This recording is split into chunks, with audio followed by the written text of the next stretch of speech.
खरं तर त्या दोन्ही भागातील कार्यकर्ते आणि पदाधिकाऱ्यांनी केलेली प्रचंड मेहनत, बूथवरती केलेलं त्यांनी सगळ्यांनी नियोजन, केंद्राच्या आणि राज्याच्या असणाऱ्या योजना असतील आणि एक विजन की जे आदरणीय पंतप्रधान नरेंद्र मोदीजींकडे आहे, जे विजन महाराष्ट्राचे लोकप्रिय असे मुख्यमंत्री देवेंद्रजींकडे आहे, या विजन हे त्यांनी मतदारांपर्यंत पोहोचवण्यामध्ये त्यांना यश आलं आणि त्यामुळेच या दोन्ही ठिकाणी, मग बदलापूर असेल किंवा अंबरनाथ असेल, या दोन्ही शहरातील नागरिकांनी पूर्ण विश्वास देवेंद्रजी यांच्या नेतृत्वावरती ठेवला।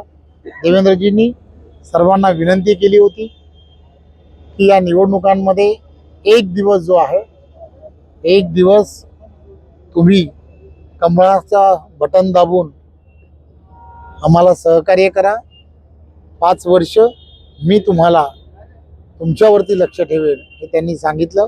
लोकांनी त्यांची विनंती मान्य केली आणि त्यामुळे मला असं वाटतं हे सगळं यश जे आहे ते देवेंद्रजींच्या नेतृत्वामध्ये महाराष्ट्रामध्ये मिळालेलं आहे। कल्याण डोंबिवली महानगरपालिकेमध्ये 15 तारखेला सार्वत्रिक निवडणूक होऊ घातलेली आहे। त्यामुळे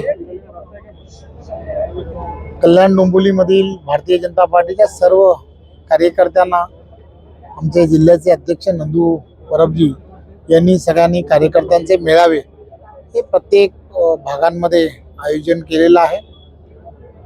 2 दिवसा अगोदर असंच आयोजन डोंबिवली पश्चिममध्ये झालं होतं।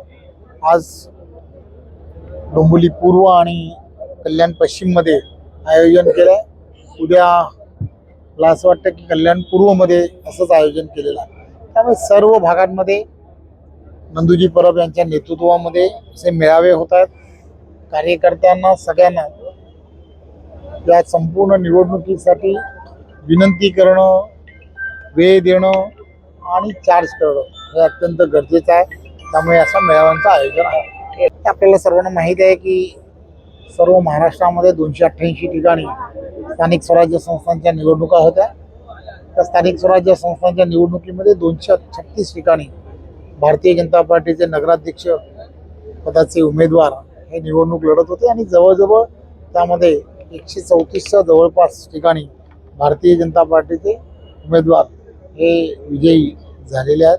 त्यामुळे भारतीय जनता पार्टी तळागाळातील कार्यकर्ते असणारी आणि संघटनात्मकदृष्ट्या अतिशय भक्कमपणे गावागावामध्ये आणि शहराशहरामध्ये बूथ लेवलवरती काम करणारी पार्टी आहे।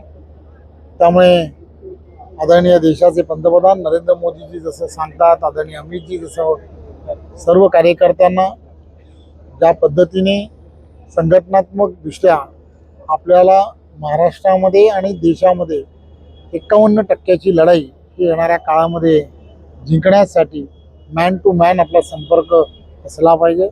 त्यामुळे भारतीय जनता पार्टीचा कार्यकर्ता केंद्रातल्या असणाऱ्या प्रत्येक योजना असतील किंवा राज्यातील असणाऱ्या योजना त्या केंद्र पुरस्कृत आणि राज्य पुरस्कृत ज्या असतात त्या सामान्य जनतेपर्यंत पोहोचवण्याचं काम करत असतो आणि त्यामुळेच हे यश जे आहे ते भारतीय जनता पार्टीच्या पदरात पडलं।